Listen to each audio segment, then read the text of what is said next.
Hey everyone, it's Jason. Welcome back to another Power Rangers card miniature game unboxing for Power Rangers United. So this one follows in the sets of big box expansions. You still need the core game to buy it, but it follows on the heels of kind of more shattered grid than In Space. In Space is just the Space Rangers. This one has multiple kind of teams.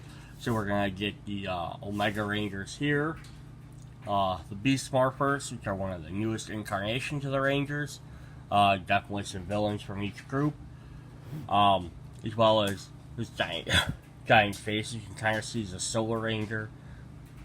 Yeah, it's just the conflict between all of them. So it says Power Rangers face many deadly foes, but power and teamwork, they have always triumphed. They work together, no opponent can overcome.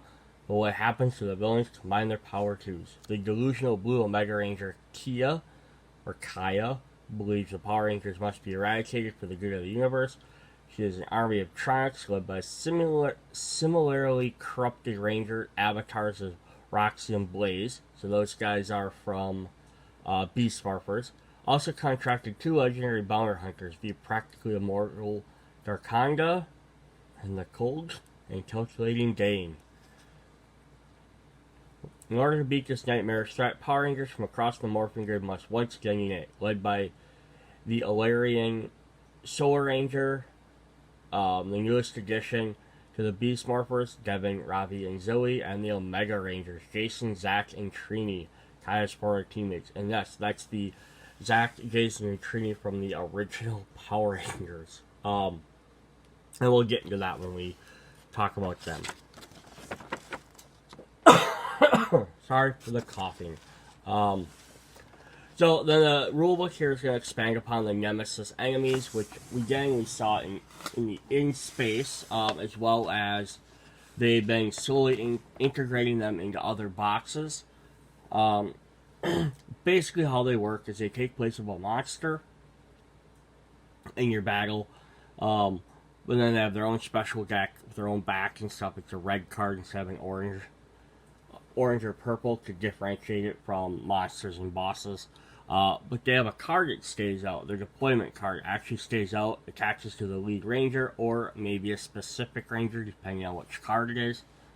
And then it does in effect every turn. So that's what makes them a little bit more menacing than a regular monster, because they're specifically going to be targeting a ranger. Like, that's their job. They're like, this is my nemesis, this is the bounty I'm after, this is the guy I hate. Versus general monsters, it's just they come down, they're like, yeah, the Power Rangers, let's punch them. We have more paired monsters, which we've had before with I should say Bulk and Skull, but Squat and Babu, as well as Prince Gasket and Prince Archerina in previous sets. It just does the same thing as Blaze and Roxy in this set. But basically how they work is they come out as you put them both in the same area. Then instead of having to defeat 4 of each of their cards, you have to defeat 2 of each of their cards. But you're always drawing some from one and some from the other. And if you do defeat one, it goes on the track with 2 tokens. So it counts as basically half. Instead of a full boss or monster being beat, it costs a half a boss being beat. And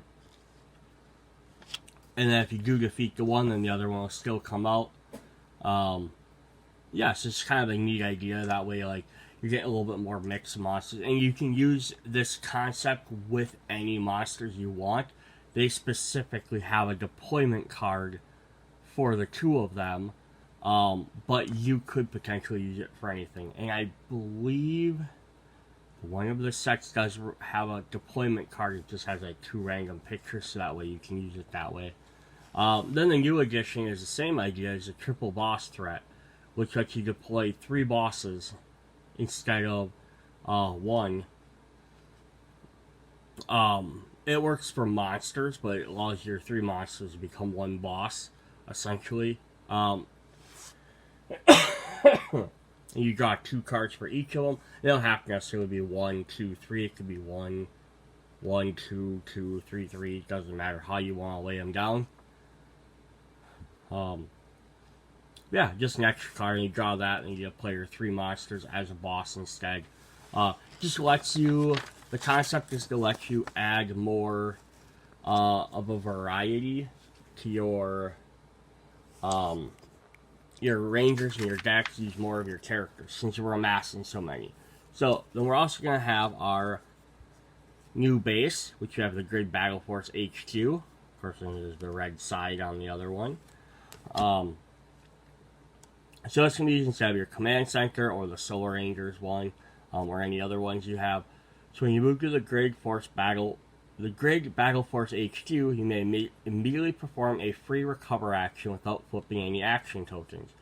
And so you're not healing everything, you're just recovering. So that means you get to draw up to X number of shields. I forgot the exact number off the top of my head.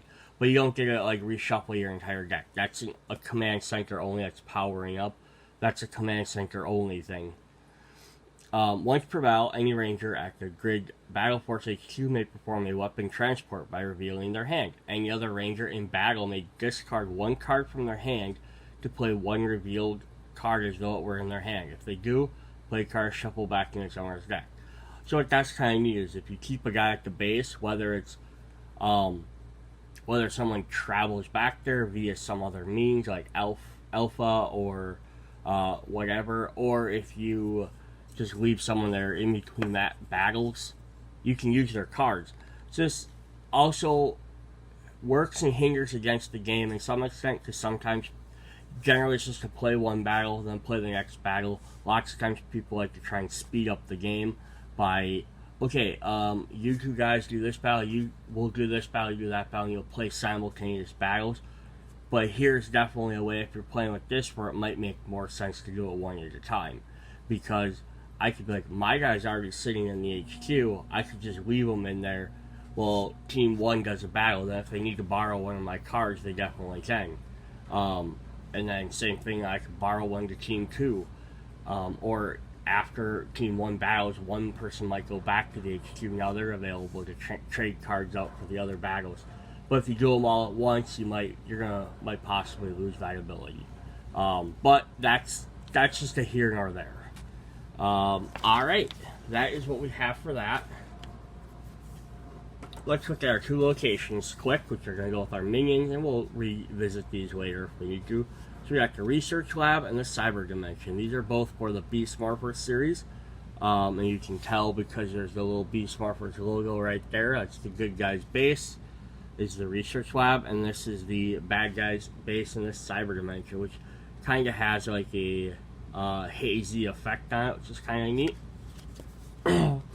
So if we flip them over, the Research Lab on this side says at the start and end of every round, each ranger in this location who has no energy in their personal storage may add 1 energy to their personal storage. And the Cyber Dimension says each ranger in this location cannot add energy to their personal storage. Sort of the point behind this is in the Beast Morphers show is the bad guys are constantly trying, basically the concept of the show, spoilers if you haven't seen it yet, I'm not going to go in detail about every single character or anything, but the concept of the show is that they found a way to use the morphing grid energy, which they call Grid X in here.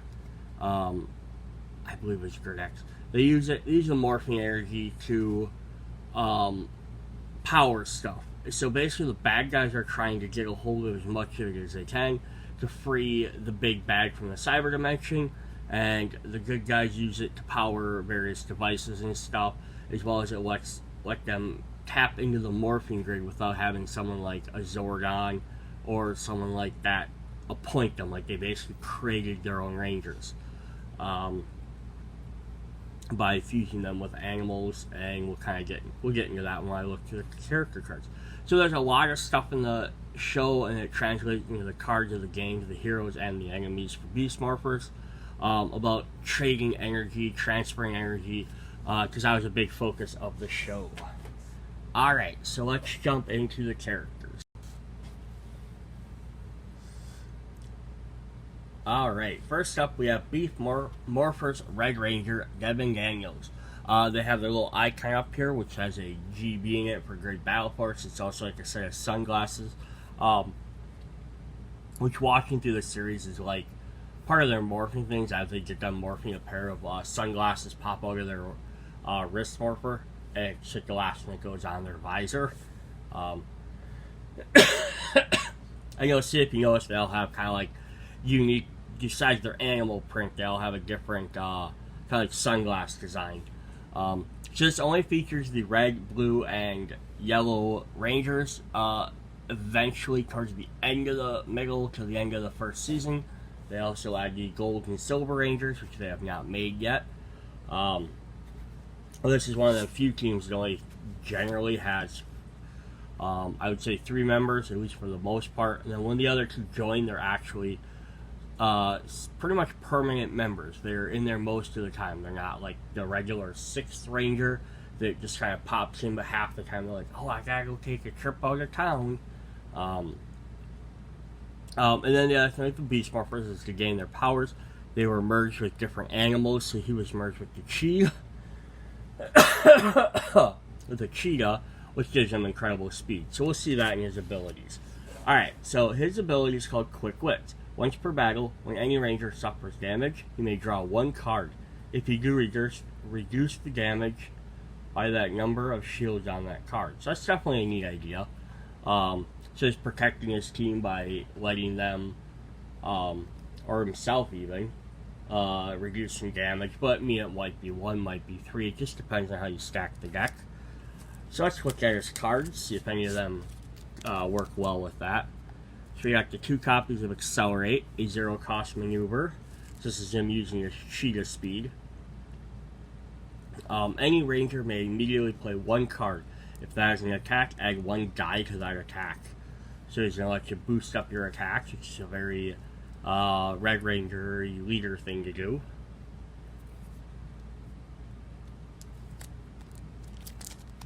He's got his power weapon, the Cheetah Claws. This is also another thing that's a little bit different about Beast Morphers, is technically the Red Ranger, at least through Season 1, is the only Ranger with a power weapon. The other ones, the entire team utilizes several other different weapons. They have weapons they can combine and make a little bit more powerful weapons, but he's the only one that gets like a specific power weapon. So his Cheetah Claws, 3-cost attack, but he gets 6 dice, and you have to resolve this attack. Any ranger may immediately play 1 card.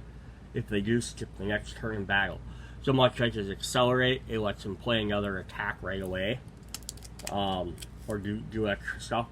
And if you combine it with this, play this, and add an extra die, not even an extra die, then you can even play another attack. And you can use that as a great way to either do a ton of damage right away, or finish off, finish off the team. So you have 2 copies of Flicker Jab, 0-cost attack, which does 1 die and 1 direct damage. You may remove 1 die from this attack before rolling. If you do, place this card on top of your deck instead of discarding it.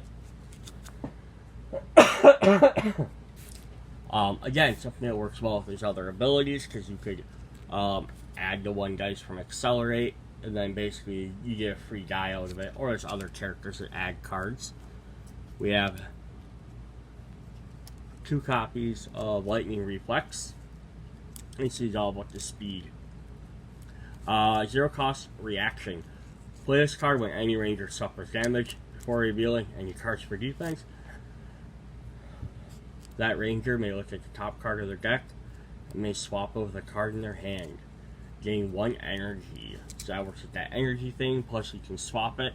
Plus it works well with his regular ability, because then they could let him suffer it, and then they could easily dodge 3. So you could even plan that ahead of time. Then he has 2 copies of Unleash the Beast, which is a 1-cost 2 attack dice. After you resolve this attack, another ranger may discard 1 card from their hand to perform an attack with 2 dice. again, some good synergy there. And then their team ability is the Beast X Blaster. So this is like their big combined attack, one of their regular blasters that they use. They're constantly summoning. So it costs X, it can attack with special. This attack deals the amount of damage equal to the amount of energy spent to play this card. Place this card in the bottom of your deck instead of discarding it. So it's definitely cool. As powerful as it needs to be. Alright, we're gonna look at the Zords, but we'll look at them last. So let's jump into the next Ranger. Alright, next up we have the Beast Morphers Blue Ranger, Ravi Shah. So another, I'm gonna say plot spoiler, but it's for the first episode, so if you don't watch the first episode, it's all revealed. His initiative is supposed to be Ravi, and then Blaze and Roxy, who are the two villains, were supposed to be the three Power Rangers. Bad guy Sinister Sabotage was trying to change all three of them into his avatars, which is why the Blaze and Roxy are called avatars of Blaze and Roxy. Basically created evil clones of them. But they saved Ravi, and that's where then Devin and why is my brain? Zoe, the Yellow Ranger, so the Red and Yellow Ranger joined in to help out. And they became the Rangers, but they weren't initially selected. So Ravi has Grid Force battle training, because he was the only one who was, of the three Rangers, who was actually, like, trained to be a Ranger. He was supposed to be. The other two just kind of fell into it. So you're going to kind of see that reflected in some of his cards. So, once per battle, when any Ranger reveals a card for defense, if that Ranger has a star ability, resolve that ability twice. Now, this could be really cool if you plan this out with, like, multiple different Rangers, especially a bunch of Blue Rangers. That could definitely be a neat ability. So let's look at his stuff. So we're going to look at the Beast X Blaster. We've already seen it. Does damage equal to the amount of energy spent. Put it on the bottom of your deck.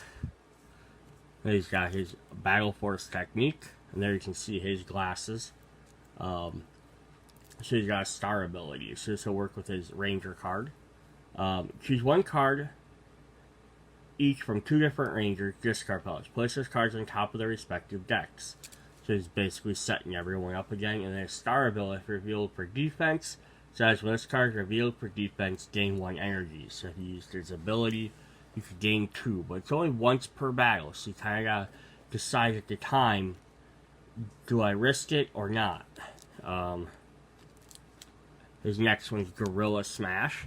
So his beast that he was merged with, his DNA was a gorilla. So he has 1 cost attack with 3 dice. But he also has a defense ability. It says when this card is revealed for defense, deal 1 damage to an enemy card of your choice. You're getting to do 2 free damage possibly. Definitely helpful. Showing off some more of his gorilla abilities, we got 2 copies of Heavy Throw. 0 cost attack with 2 dice. Says ignore the guard keyword when choosing a target for this attack.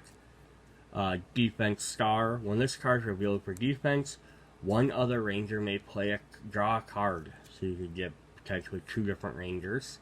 Or the same one twice. Then he also has 2 copies of Overheat, which is an interesting ability. So 1 cost reaction. Play this card when you perform an attack. Add 2 dice to that attack. If that attack defeats the target, a Ranger of your choice must suffer 3 damage. So this is to represent the Beast Morphers' DNA being kind of incomplete. They all had like weaknesses built in based on their animal forms. So his being a gorilla is if he uses his gorilla strength too much and he becomes extra powerful, he starts to overheat. Like he starts to like wear himself out. They have like the first time they get like flashes of like him being like in the jungle. And it's just sort of like a way to like keep them from using their abilities constantly. To some extent, at least for him, because he's not always relying on super strength. So this is kind of on that, saying yeah, he can add 2 dice to an attack, but if he beats that, you have to do 3 damage. That means he got too powerful. like he kind of like lost control. And he took out a weak guy using more power than he had to. It was an interesting little gimmick. They didn't overuse it, which is kind of nice, but they also, I think, underused it at times. Alright, then finally his special ability is the Beast, special weapon is the Beast X Cannon. So this combines their regular blaster we saw, the one they all have, plus a special cannon that they lock into it, makes it a big giant one. They usually use this to finish off a lot of guys. But any of the Rangers can use this, or any of the main three. So it costs X, it does two dice. Add the number of dice to this attack equal to the amount of energy spent to play this card. If this attack defeats the target, deal 1 damage to each enemy adjacent to the target. So that's kind of cool.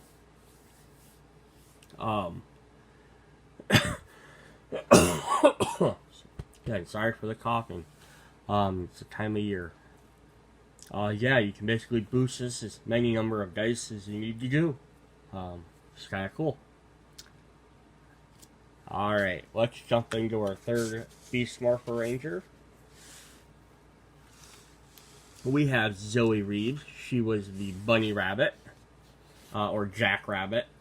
So another interesting thing with this series that they didn't include, which I'm not saying they should have, or I don't know how they would have, was each Ranger had a mech that went with it based on the animal.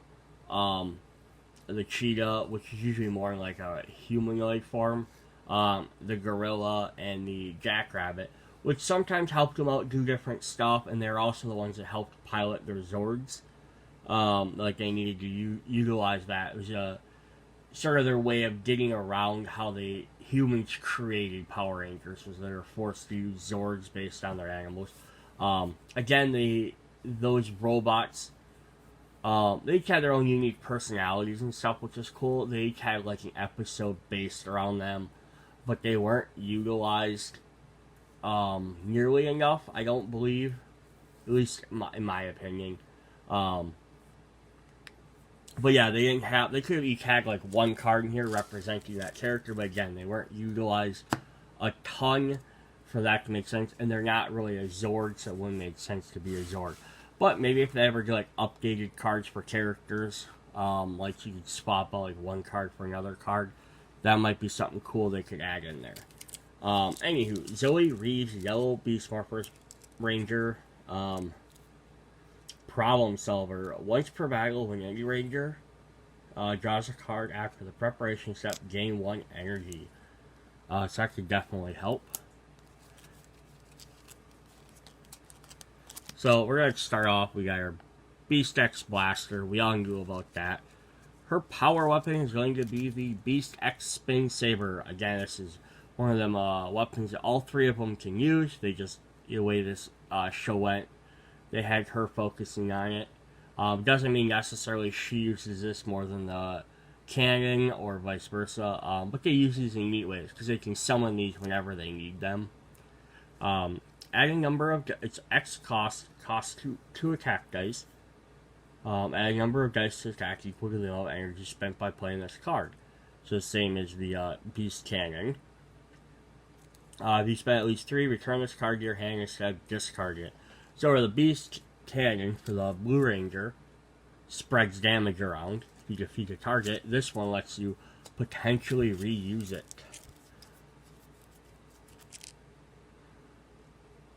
And with the Cheetah Claws, just as a comparison for the 3 power weapons, after resolve this attack, any Ranger may immediately play 1 extra combat ability.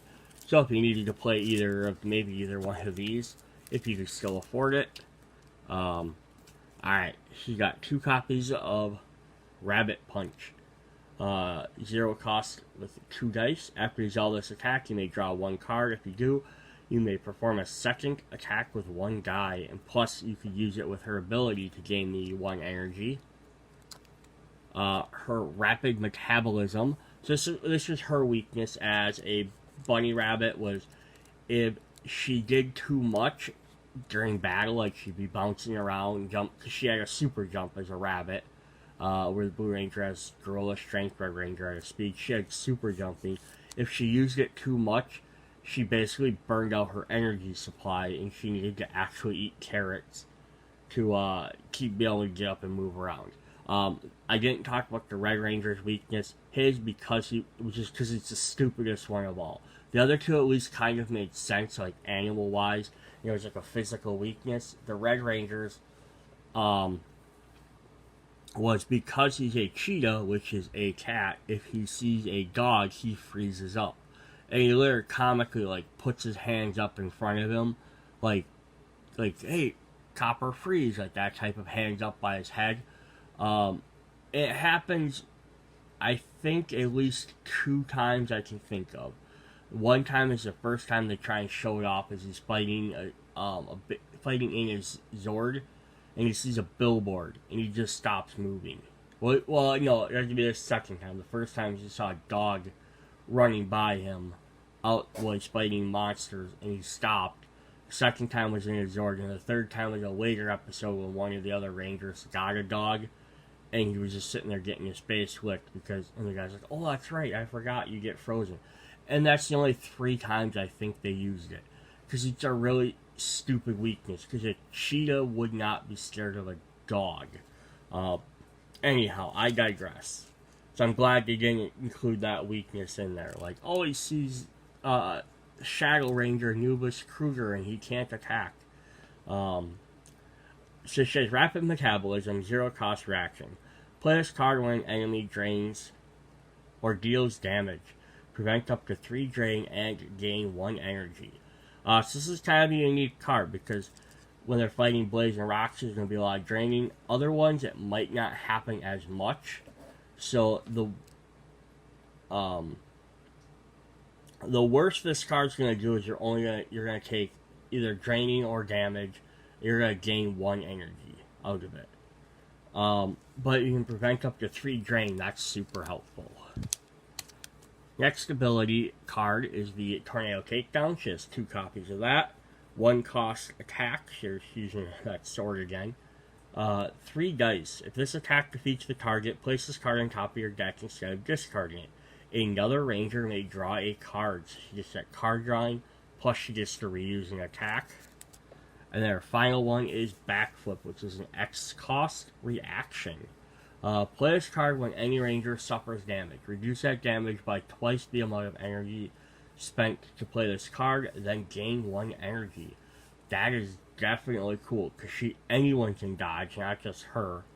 And then it's twice as much spent, so it's easy to spend 2 to ignore 4 damage. I mean, this should definitely be a lifesaver for a lot of stuff. Plus, you gain at least 1 of the energy back. So, easiest case scenario, you spend 1 energy, you block 2 damage, and you gain your 1 energy back, and you're no worse off for it.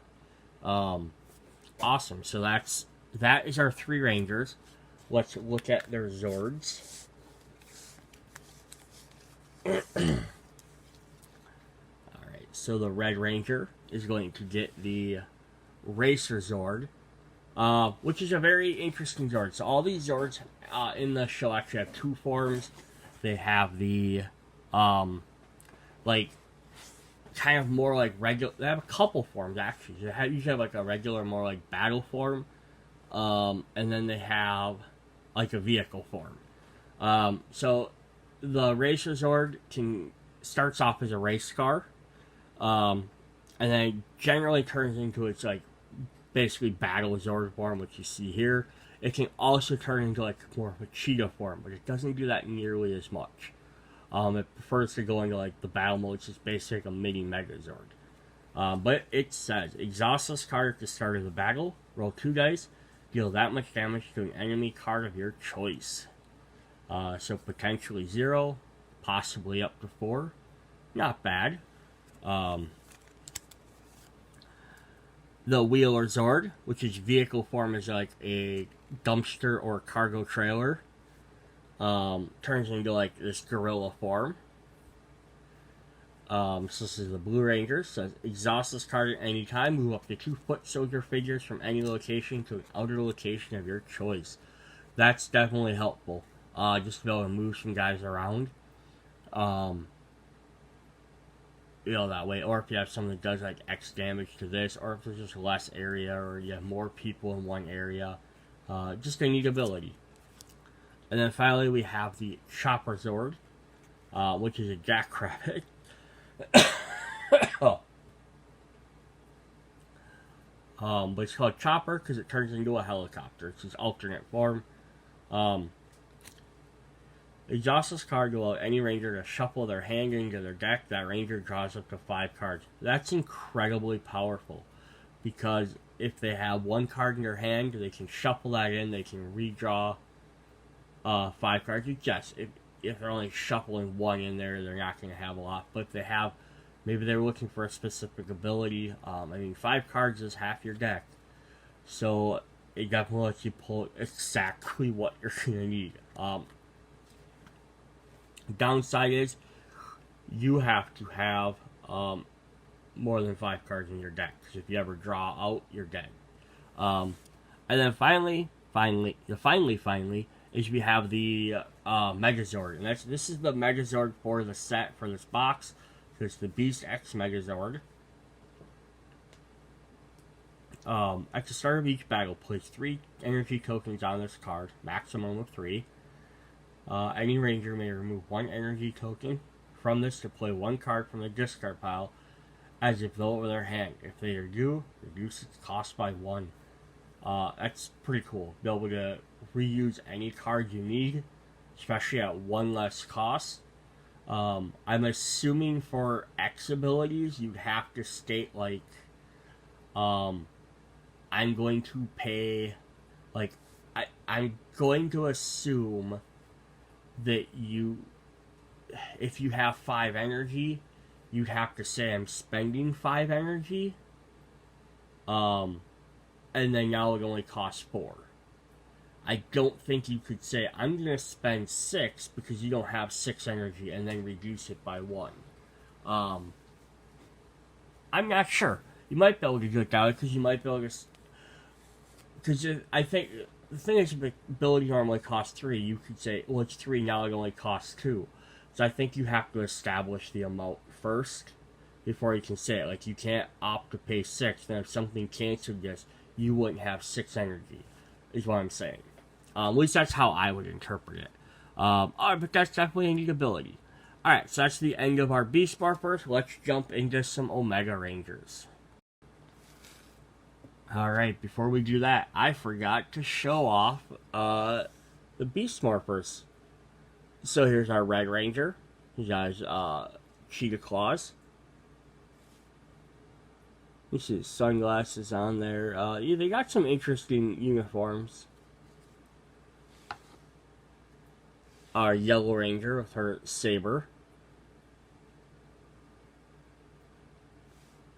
Yeah, I know it's not the best quality camera for showing off miniatures, but still neat. And then finally we have the blue one, which is sort of, it's neat that he has both weapons, but it's kind of also like, hey, that's not fair.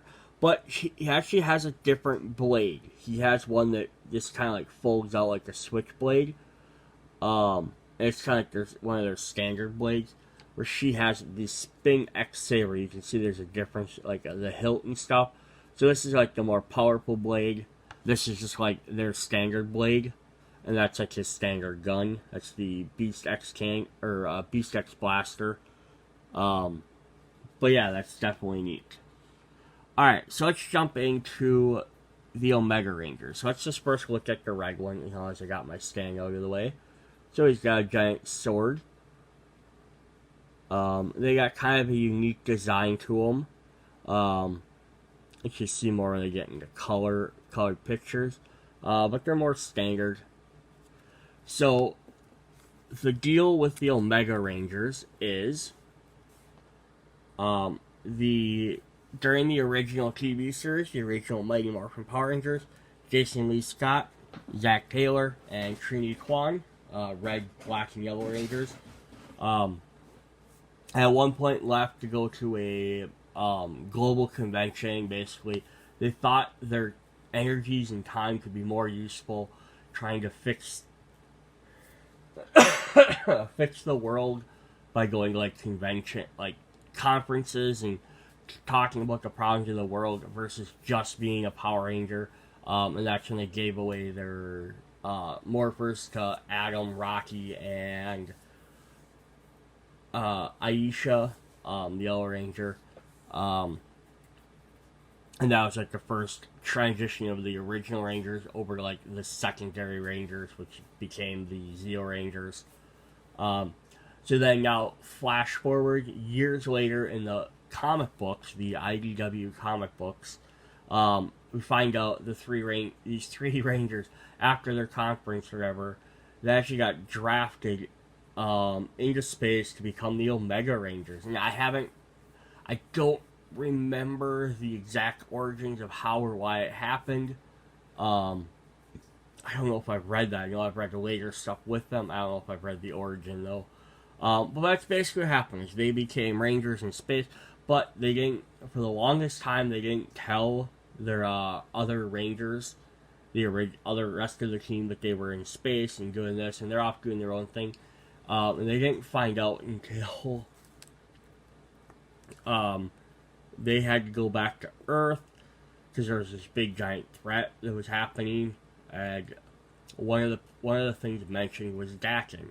So they weren't around helping to fight Dakin and stuff during the Shattered Grid, but then they did know if they needed to go talk to him. They found out he was on Earth, so they went, and then stuff got revealed, and eventually, yeah, it's a big thing. I don't want to spoil everything, but that's basically it. They're specialized Solar Rangers, which are based on elemental powers. So here we got Jason Lee Scott, the Omega Red Ranger, who has Omega Firepower. Once per battle, when any Ranger performs an attack, you may remove all missed results from that attack. If you do, the next time any Ranger performs an attack in this battle, you may add that many dice to the attack. That's definitely a neat take on the Red Ranger giving out extra dice, because basically taking misses from a previous result and letting you add them. So if you have like a terrible roll, at least you get a chance to recover from it. Alright, let's look at his abilities. So he's got 2 cards called Take the Initiative. 1 cost maneuver. Play this card at the start of the battle. Rangers may either ignore the fast keyword to take the first turn, or ignore the guard keyword during the first turn. So that's definitely cool, because some of the fast abilities really suck. Because now they let the villains, monsters, and foot soldiers take the first shot, is it also, some of the abilities can be pretty bad. Or you can just ignore guard right away. Excuse me. You take out something a little bit more powerful. Alright, so this next one is 2 copies of Ready Stance, which is a 0 cost maneuver. Gain 1 energy, deal 1 damage to an enemy card of your choice. Place this card on top of your deck instead of using it. So not super powerful, but if you have a free turn, because like you defeated an enemy ahead of time, this is definitely helpful. Gain 1 point of energy. You can use a powerful attack later. Plus dealing 1 free damage could be enough to finish someone off. And then you get to use it right. You get to have it right away. So then, if nothing else, you at least know you got 1 shield. And it's better than it being in your discard pile. At least 1 shield to block before not having one. Alright, so then up next we have 2 copies of Leading Slash, which is a 1 cost attack with 3 dice. After rolling, you remove any number of dice from this attack. The next time any Ranger performs an attack during the battle, add the equal number of dice to that attack. So it kind of works with this other one to an extent too, because you can remove hits, you can remove misses. What also makes this really neat is because, let's say you only need to do 2 damage. Roll 3 dice. Oh, I got 3 doubles, so now I've done 6 damage. Remove 2 of them, do your 2 damage, you still finish them off. Then you could add those other 2 dice to another attack to hit someone else. So it's kind of some cool synergy there. So he has a Fire Strike, 2 copies, attack with 2 dice. The next time any ranger performs an attack during this battle, they may reroll any number of dice during that attack. So he's all about letting people reroll, reutilize dice. Definitely a leader thing. So that's definitely cool. Alright, so the last 2 we have is his power weapon, which is the Omega Katana. 3 cost, 6 dice. You may reroll any number of dice during this attack. And then plus with his ability, if you get a bunch of misses, you can pull them off and use them on the next attack at least. You know, so that's definitely cool. Reroll once. Oh crap, I got a bunch of bad things. Reroll them again. Oh, I still got a bunch of bad rolls. Pull them off. Use the ability to pull them off to the side. At least it gives you a chance to use them a 3rd time. And then their team ability is the Omega Forever. And you can even see on this card, kind of like they'll have the same design. Unlike most Rangers, where they'll have different helmet designs lots of the times, or different designs on their costumes. These guys all look the exact like. It's just one of different colors. It's just kind of unique and different in and of itself. So here we have a reaction. Play this card at the end of the battle. Roll 2 dice and deal that much damage to an enemy card of your choice. So it's basically a free hit at the end. This is actually a really neat card for a team ability because all 3 of them have it. Yeah, so it just lets them pop up like, oh crap! Like end of the battle, we didn't knock out this guy. One last desperation roll. So that's pretty neat. All right, up next we have the Black Ranger, Zach Taylor, who has the Omega Air Power. Once per battle at the start of any Ranger's turn, you may remove 1 hit token from an enemy card of your choice. If you do, place that 1 hit token, or place 1 hit token on up to each of 2 other enemy cards. So basically, you can take the damage from one monster or enemy, and you can split it onto 2 other ones. And they don't even have to be adjacent to it, so that's kind of neat. So as long as you've done damage to something, you can spread that out. Next time you can take that 1 damage. Well, it's only once per battle. But, yeah, that could definitely be a great way to finish something off. Like, oh, I've dropped 1 damage on that guy. Like, oh, we're not going to be able to defeat him or this or that or whatever. Spread it to 2 other guys. Maybe finish off 2 other guys later on. And I think a bunch of his cards are going to reflect that. So here we have 2 copies of Can't Touch This, 1 cost reaction. Play this card when any ranger suffers damage to reduce that damage by 1 for each enemy card in the battle that suffered damage or been defeated. So I mean there can be up to 8 cards you could potentially block up to 8 damage with this. Plus again with his ability, if you do 1 damage, now you spread it to 2, now you're blocking at least 2 damage with that. So yeah, being able to spread that damage out is kind of neat. If I recall, the original Mighty Morphin Black had a lot of stuff where he did splash damage. You hit something and you hit like 2 or 3 guys.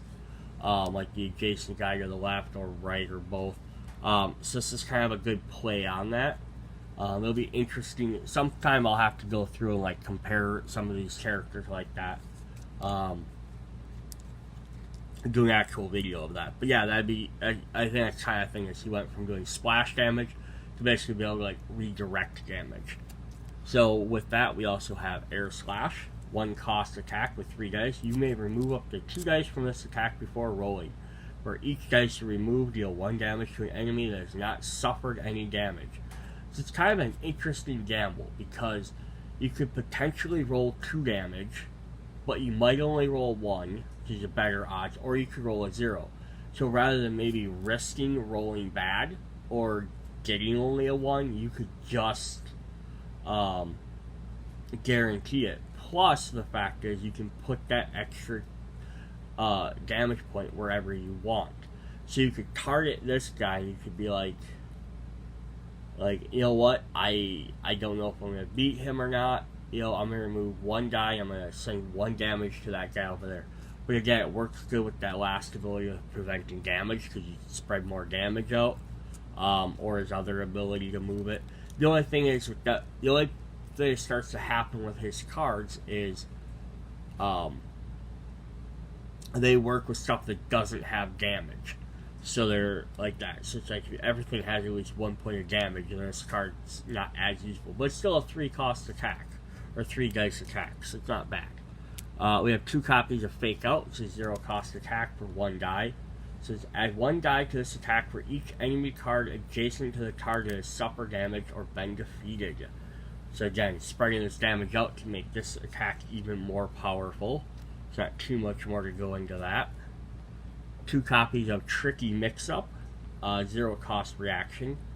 Play this card after another ranger resolves an attack. Gain 1 energy. You may move 1 hit token from the target and place 1 hit token after 2 other enemy cards. Just like his special ability, his ranger ability. Definitely nice. Plus, since it's after an attack is resolved, and you can see what you have left, because it might be, you can see where it'd be definitely helpful to like move tokens around. So he's got his Omega Forever and his power weapon, the Omega Kamas, which are basically chain blades. So if we look at his miniature here, you can see he's got his chained blades, which are connected all the way around. Yeah, kind of like extra long nunchucks, if you want to look at it that way. Alright, so this is a 3-cost attack for 3 dice. Deal 3 damage divided amongst any number of enemy cards adjacent to the target. So he gets to hit the main guy for 3 dice roll. Then he also gets to deal 3 damage to left or right or up or down or however it works out for him. So he's good just spreading damage around. I think that's also the other difference between his other forms. The other one, again, he had splash damage and he did heavy damage. This one he does kind of lighter damage, but he spreads it around a bit more. Alright, then our last Omega Ranger, at least good guy, Trainee Claw.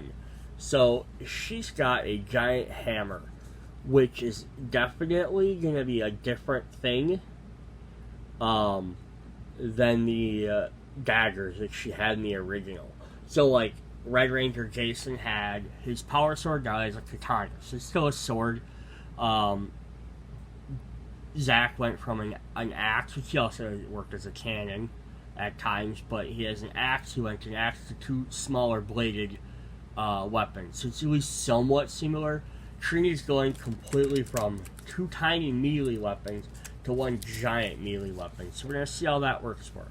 So she's got earth power, and if I recall right, the original morphing version of her, she had a lot of stuff where she gained bonuses from playing cards of the same name or getting to look for cards or double cards, like she had double daggers, so she got extra ability from playing the same card twice or trying to play 2 cards of the same cost and stuff like that. So here she has Omega Earth Power. Once per battle, when any ranger plays an attack card, they may discard another card with the same name from their hand. So kind of keeping that similar feel.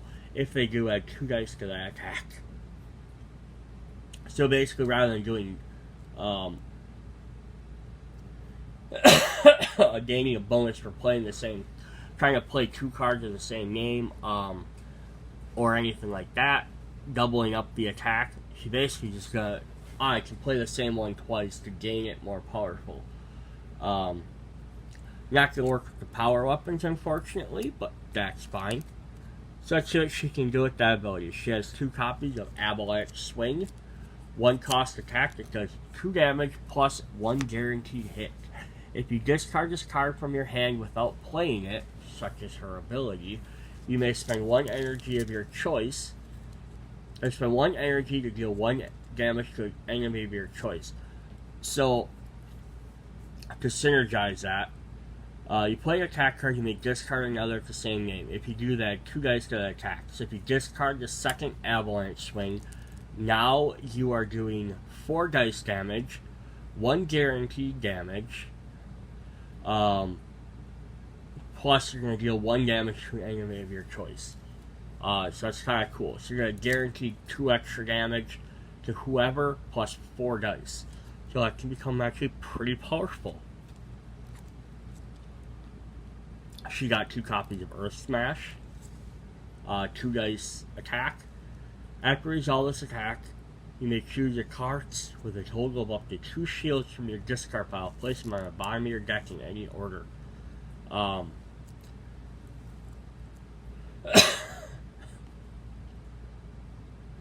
great way to like recycle these cards that have the same name. Also, again, for shield reasons, but it just helps you like recycle it. That Avalanche Smash, you can get it back in your deck, so you can possibly use it a second time. 2 copies of Find Weakness, 0 cost maneuver. Gain 1 energy. The next time any ranger performs an attack during this battle, add 2 damage to that attack. That is actually pretty powerful. Just 1 energy helps boost up, plus you gain 2 extra damage. Her final regular attack is Tenacious Blow. 0 cost attack, 2 dice. This card in your discard pile, its shield value is reduced by 1.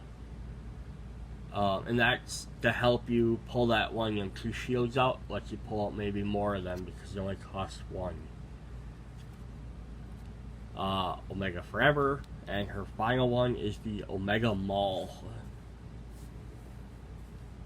3 cost attack for 4 dice. You may play this card as normal or immediately after another ranger resolves an attack, or a maneuver with an energy cost 0 or 1. So it doesn't get cheaper, but it's a good follow-up attack that you can just come in swinging with, and like they did an attack. Great, now I can swing in and hit this, or if a maneuver, unless it's a 1 or a 0. Yeah, still pay for it, but definitely it's like a good follow-up card. Alright, let's look at their Zords. So their Zords being a little bit different than normal Zords because they're not based off of animals or robots or anything like that. They're kind of just shapes, triangles, diamonds, blocks, yeah, just sort of weird shapes. I don't think, at least last I checked, that they currently have a Megazord for the 3 of them. It might be, part of that might be because like there's the Blue Ranger as well, so there might actually be later on maybe another Omega Ranger of a different color, because the blue one is water, I believe, so there might be like a 5th, or a 5th element, but they might not be able to have a Zord because they don't have all the Rangers. I'm not for sure, that might be the reason why. So here we have the Omega Red Zord.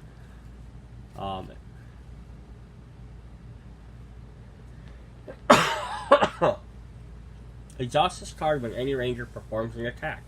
Add 1 die to that attack. Any ranger may exhaust another Zord to add 3 more dice to that attack. That's definitely cool. Some of the Zords have abilities that are going to work better or less than other Zords. So worst case is 1 extra die. It's not great, but it's not terrible. But the fact is you could exhaust another Zord that maybe wouldn't be as helpful for some other reason. Maybe it moves like one of the beast characters, maybe it moves someone else, or it just lets you add extra damage if that's not what you need at the time. But then you could potentially have 4 dice. That's definitely cool. Plus they work well with the other Omega Zords. So Omega Black Zord says exhaust this card when an enemy is defeated to gain 1 energy. Any ranger may exhaust another Zord to gain +3. So again, if you have one that's not as powerful, or basically these two could go back and forth. Like, I don't really need energy, so exhaust this one play the Red Rangers and exhaust this one to gain the extra 3 dice. Or vice versa, I need more energy than I do extra dice, so exhaust the Red Ranger for this one to gain an extra 3 energy. And then the Omega Yellow Zord. Exhaust this card when any Ranger suffers damage. Reduce that damage by 2. Any Ranger may exhaust another Zord to prevent that damage entirely.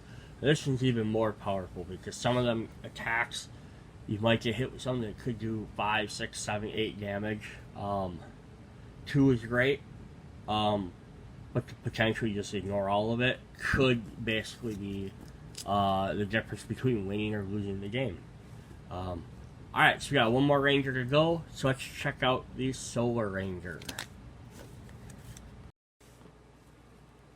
Alright, so here we have the Violet Solar Ranger. It's got a definitely unique costume. They have like all these light up bands. They're different.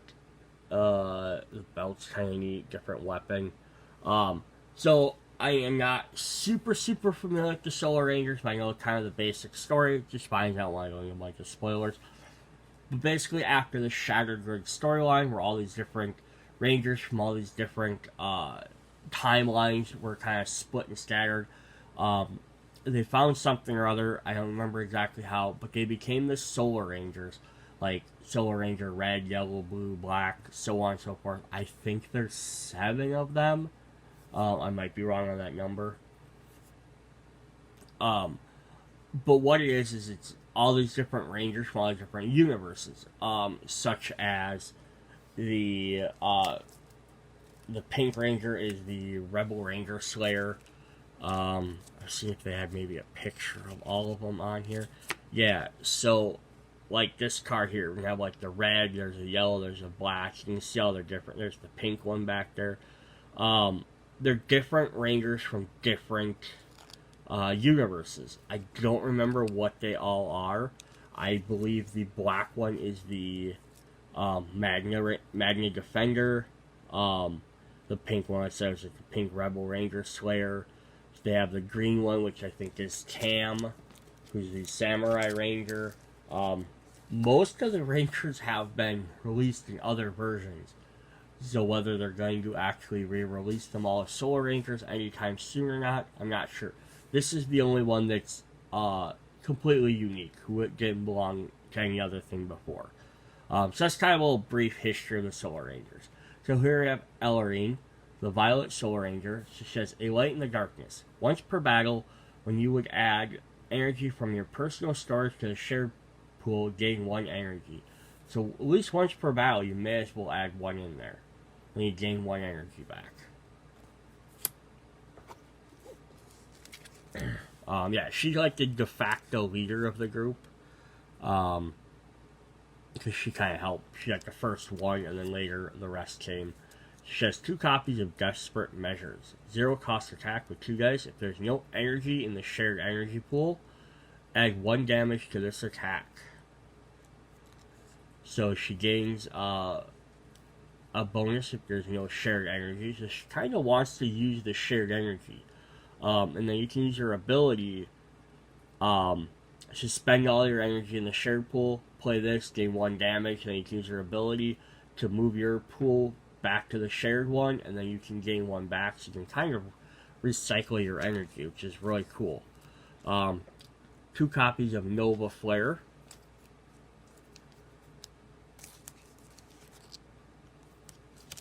Which is a 2-cost maneuver. Roll 4 dice and deal that much damage divided amongst any number of enemy cards. Remove all energy from the shared pool. Yeah, so it empties your shared pool out, but that's definitely cool. 4 dice to any enemies, whether they're adjacent or not. We kind of looked at this one. 2 copies of it. It's Stronger Together. 0 cost reaction. Play this card after another Ranger using an ability that is limited to once per battle. That Ranger may use this ability an extra time during this battle. That is ultimately powerful. She's definitely a good support character with the cards that she has. Her other attack here, this is ridiculous. So it's Solar Strike. Cost X special attack, and she has 2 copies of this. Before you play this card, any ranger may reveal an attack card with an energy cost of 1 or 0. This card gains that energy cost, attack value, and the effect of that text. So that's basically saying she can copy any attack in the game. So you could play Tenacious Blow for free. Which I mean is not maybe the best one. But she could, like, copy Earth Smash. Or copy Fire Strike. That's definitely cool that you get a copying ability. Still I pay for it and all that. But that's definitely a cool ability to have. And then she has her power weapon, which is Void Chakram. 3 cost attack for 4 dice. After you resolve this attack, there's no energy in the shared energy pool. Gain 3. So again, spend that, and then your pool is empty. It kind of helps some of your other abilities. And then you gain your energy right back. So again, it kind of works good as a team member. Like, everyone put energy in the shared. Let me do this. We're going to gain energy back. Then she can use her once per battle ability to move it in. Potentially use her other card to use it a second time. Her last card is Solarix. So I don't know if this is... So this is basically the standard for, like, the team card. I don't know if this will be, though, like, a 6th Ranger card where they have a different card than everybody else. Or if... And I'm only thinking of that because it's only showing her on there. But Solarix might just be how they power up. So maybe they'll just have, like, a different character on each one. We'll have to wait and see. They have more Solar Rangers anytime soon. Again, they're all reprints of other characters. Some of them characters haven't been released yet. Like, there's Heckle, which is, I think, Dino Charger's purple or blue. I don't remember. I think he's blue. Like, he hasn't been released yet. And whether they want to release an alternate version of, like, Magna Defender or some of these other characters, we'll have to wait and see. There's so many teams that haven't been done yet, so I'd almost rather see first versions of them rather than secondary versions, or keep the secondary ones to, like, the Kickstarter or special pre-order bonuses type thing. But we'll see what happens. So Solar X is a 1-cost maneuver. Any ranger may immediately play 1 card without paying its energy cost. That's crazy. Because then you get to do those big 3-cost ones, power weapon really fast. Basically for 1 energy. Also to note though, if you play an X cost ability, if you're not paying for X, it is 0. So don't think you can play Blade Blasters like an infinity amount. If you're paying it without paying its cost, you're playing it at 0. So it doesn't work for X cards. I mean, it does, but it's kind of pointless. Alright, then we have her Zord, which is the Solar Zord, Violet Solar Ranger. Exhaust this card when there's no energy in the shared pool, gain 3 energy. Again, she just gains that bonus of needing 3 energy. And after using these with the other Rangers, like the Omega Rangers, you don't need that energy. It's a good Zord just to exhaust. To use one of their other special abilities. So that's definitely nice. And then, I was wrong, there's a second Megazord in this set. The Solar Megazord. Which I'm assuming uses all the different Solar Rangers. So exhaust this card during a battle to gain 7 energy. I know 7 energy, you can do a lot of damage with some X abilities. So that's definitely a cool Megazord ability. Alright, so that was the end of our Rangers. Let's jump into some bad guys. So, first off, we're going to look at, just really quick, is you have the triple threat card. We've already talked about it a little bit. So again, this lets you play. So on the front, it shows like a monster. And on the back, though, it says boss. So you play this as a boss card, but it lets you take multiple monsters and make them into bosses. So this is an interesting way to add just different gameplay if you want some different bosses, or you're trying to like maybe a theme thing, like you know, like, hey, we got whatever 3 3 different monsters. We want 3 different holiday-themed monsters, or whatever. It's just that we want Swap, Babu, and Golgar to go fight something. Boom, there you go. Although Golgar might be a boss. Alright, I showed off that one quick. Alright, so let's jump into the Tronics first. So the excuse me. The Tronics are the new foot soldiers. So these guys are from Beast Morphers. They summon them constantly, all the time as distractions. Same as you do putties or cogs or whatever. Personally though, I don't feel like they're nearly as powerful as some of the other characters. Like, I feel like they come in and they just get punched. They don't seem as neat or as interesting. At least in the show. But that doesn't mean anything there. So then you're going to have your standard triples, doubles, triples, singles. You know, like you do with all the rest. Half of them for the research lab, half for the cyber dimension. I don't need to spend a ton of time going on that. It's the same as all of them. But let's look at their abilities, or their cards. So we have 2 copies of Scatter Shots, which has Fast and Guard.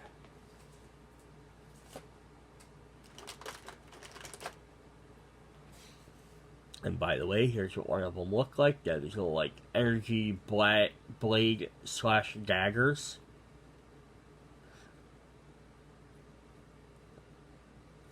And you're going to get 2, 3, 4, 5, 6, 7, 8, 12 of them. So, like typical number of minis that you would need. Just deals 2 damage each to half of the Rangers in this battle. So this could actually be, I mean, it's only 2 health, and it has guard though. But that could be pretty bad. Like, so like, yeah, there's 4 Rangers in there. 2 of them are going to take 2 damage. I mean, it's not terrible, but it's still not fun. So we got 3 copies of Laser Raid. Drain 1 energy, deal 2 damage to the Ranger with the most cards in their hand. So again, they're all about guarding, because again, they just come in droves in the show. They're just, like, sometimes the regular Rangers, it seems like they fight a lot of things, but these guys are like, here's 20 of them, just fight them, and they're just there more of an annoyance, which is what these guys are. 2 damage, 1 drain, 2 copies of Energy Thieves,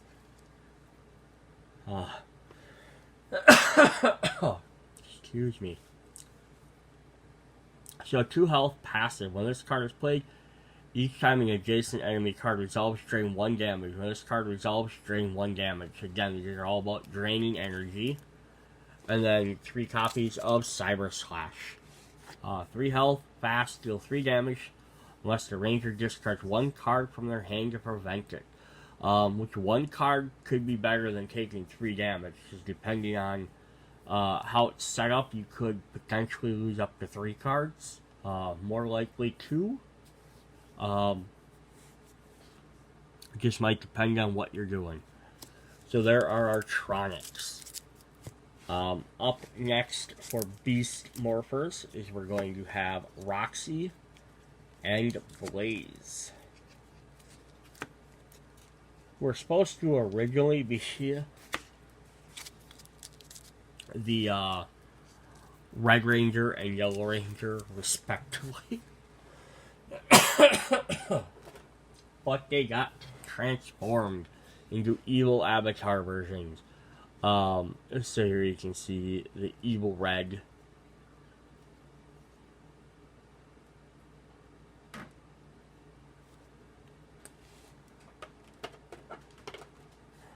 Alright. And then, of course, they're going to have their monster card. So there's Blazes. I'm just going to show these quick. So we got Roxy's.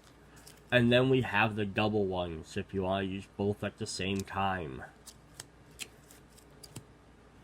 Alright, what can Blaze do? He's got 2 copies of Spiteful Slash. 4 health, deal 2 damage to the ranger with the most cards in their deck. Increases damage by 1 for each card in their deck. That could be really bad. I mean, like 2 damage, not bad. But if they have 5 cards in their deck, half their deck, that's a 7 card attack. Yeah, so this is definitely one you want to take care of. Luckily, it doesn't have like fast or guard on it. But speaking of fast and guard, we have Shockwave Kick. There are 3 copies, 5 health. Deal 3 damage, each to half the rangers in this battle. Then we have 2 copies of the Morph X Raid, because this is the Morph X from the morphing grid that they're always trying to steal for their boss, to make monsters, stuff like that. 4 health, guard, drain 2. So they have the drain. Deal an amount of damage to each ranger equal to the number of undefeated foot soldiers in this battle. So that's kind of like, he's busy trying to do this, so they're going to take damage while they're dealing with all them extra guys. And then finally, his like signature one is Crimson Sword. 6 health and fast. Each ranger must search their deck. For all cards with exactly 3 shields, and discard those cards and shuffle their deck. At least one upside of this is that it makes his other attack weaker because they have less cards in their deck. But still, having to lose all your good defense really sucks. Alright, let's see how well he compares or works with Roxy, who's his partner. So there's Roxy's full image. And lots of times they appear like their human form, which we kind of see a card in here of that, but they don't do it that often. I mean, they actually appear that probably more than in their morph forms, but I'm glad that they didn't do that in this. So here we have Morph X Heist. This is her stealing 4 guard, drain a amount of energy equal to the number of undefeated foot soldier cards in battle. Deal 2 damage to each ranger. So these guys are all about like, hey, you need to deal with our minions before you can deal with me, which makes sense for a monster to do. So she's got 3 copies of Heartbreaker. Because she looked like, so she's in the show again. This is episode 1, so she's dating the Blue Ranger, Ravi. She was, but then they weren't allowed to because they're becoming rangers. So then she gets turned evil. It kind of messes with his head a bit every time he has to fight her. So that's kind of reflective in this. Drain 2, deal twice as much damage to a single. Deal 2 damage to a single ranger twice. These guys don't do a lot of damage, but they do a lot of it quick. 2 copies of double chain guns, which is actually neat. She has guns instead of the regular Red Ranger, which doesn't have guns, Yellow Ranger. They don't have guns. Deal 2 damage to 2 different Rangers twice. And then her final one is Sinister Sabotage. 6 health passive.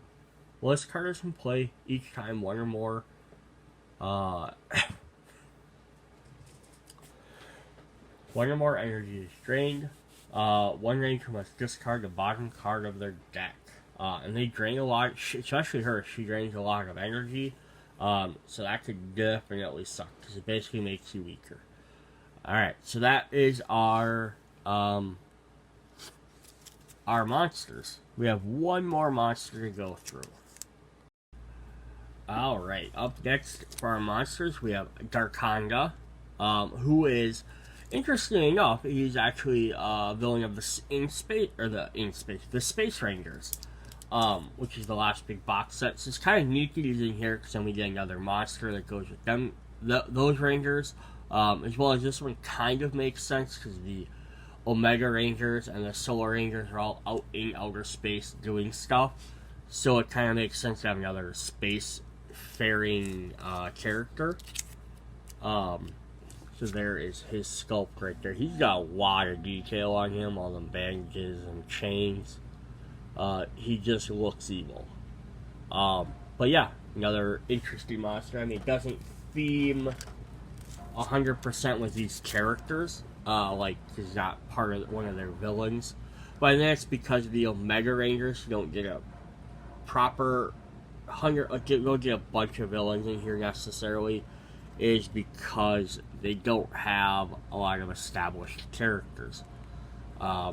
They're fighting like larger threats versus like this is the villain with the monster of the week, at least initially. So you have 2 copies of Rending Slash, 4 health. No keywords.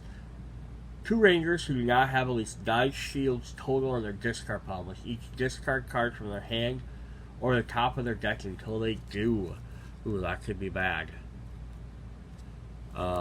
He's got 3 copies of Dark Blade, 4 health, fast guard, deal 9 damage divided amongst Rangers as they choose.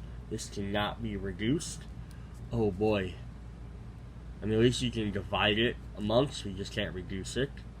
You can notice he has a thing with doing the number 9. 2 copies of Brutal Pulse. I have not watched In Space. I watched a bunch of Lost Galaxy. I didn't finish it, but I did not watch In Space. I don't have any connection or familiar with this guy. 3 health, fast guard, deal 3 damage to each of 3 different Rangers, which is 9, cannot be reduced.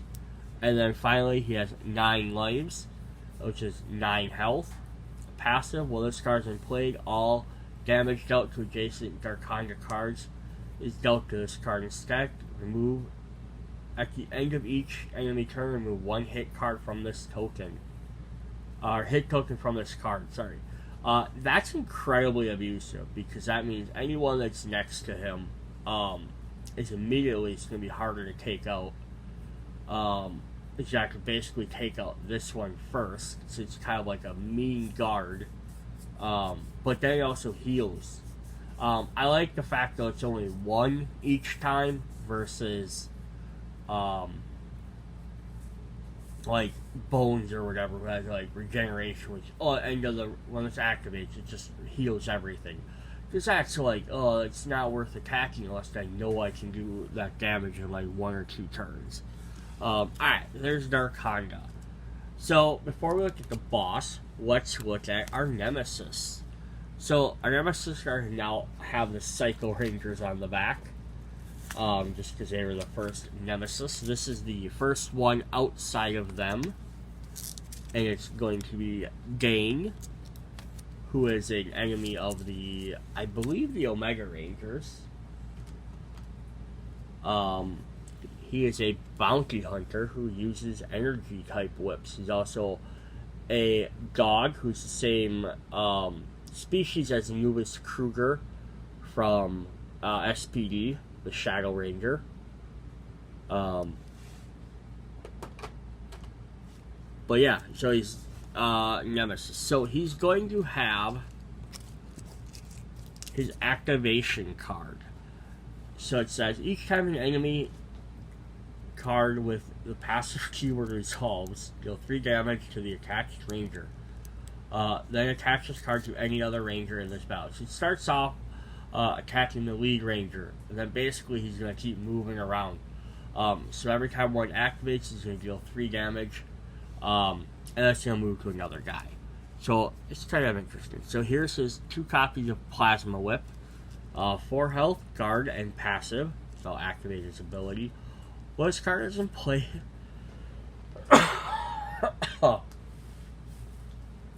Each time one of Dave's deployment card resolves, increase that damage by 1. Ooh boy, so he's going to do extra damage. Alright, so he's got 2 copies of Binding Shock. He didn't see him attacking the regular Rangers. He did get sent now at one point to try and defeat them. While this card is in play, each time a Ranger rolls double hits, result during attack, change it to a miss. Oh, that could suck. Plus, it's another passive. He's got 2 copies of Bounty Breaker. So these guys are going to operate somewhere between, the Nemesis operates somewhere between a boss and a monster. They're a little bit more powerful than a monster, but they're maybe not as powerful as a boss. But they also have more different cards. So usually, like, a boss has like 4 different, or monster has like 4 different cards. Boss gets a couple. This guy gets split into a little bit more too. So Bounty Breaker, deal 5 damage. Attack swings deployment to the ranger who suffered this damage. Oh boy. So maybe you could have planned for, like, oh, okay, this passive's coming up, this guy can deal with it, and if this hits, it's gonna, yeah, start there, it'll be the first, that'll take 5 damage, and then now they're gonna be targeted to take 3 more.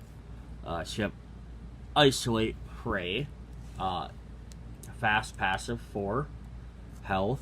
This card's in play. Dwayne's current Nemesis is the only ranger who can play combat cards.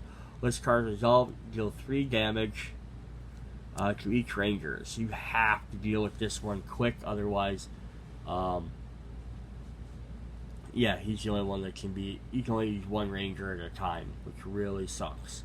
And the fact is, because every time a passive activates, that's going to change.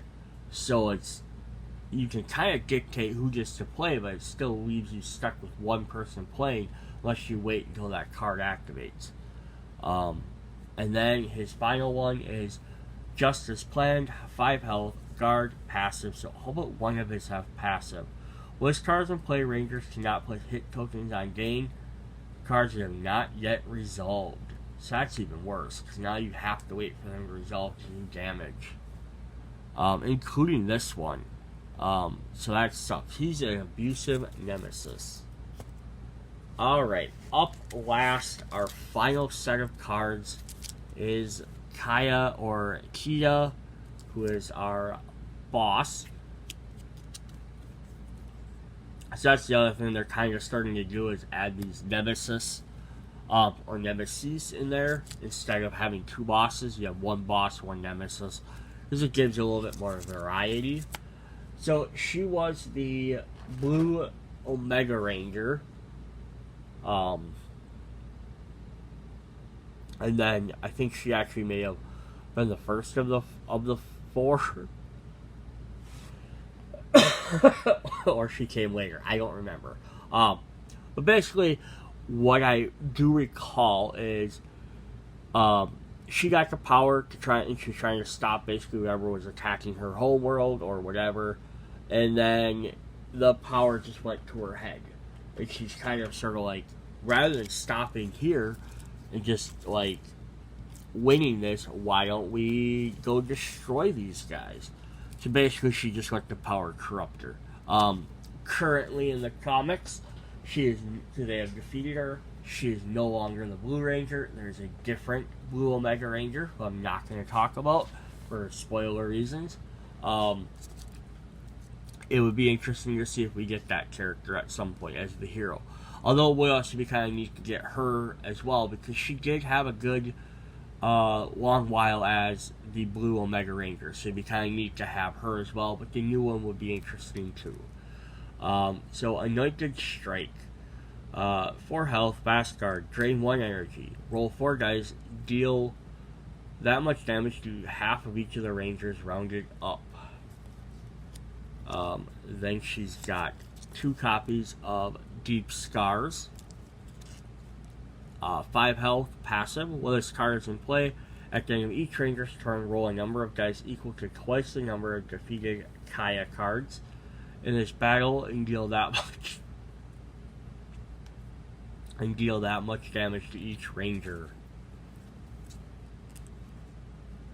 Here we have 2 copies of Necessary Evil, and you can see Dane in the back there. 5 health, fast. Reveal 1 random card from the deck of each defeated monster. Dealing amount of damage to each ranger equal to the highest health value among those cards. Oh boy. It's different though. It's kind of neat.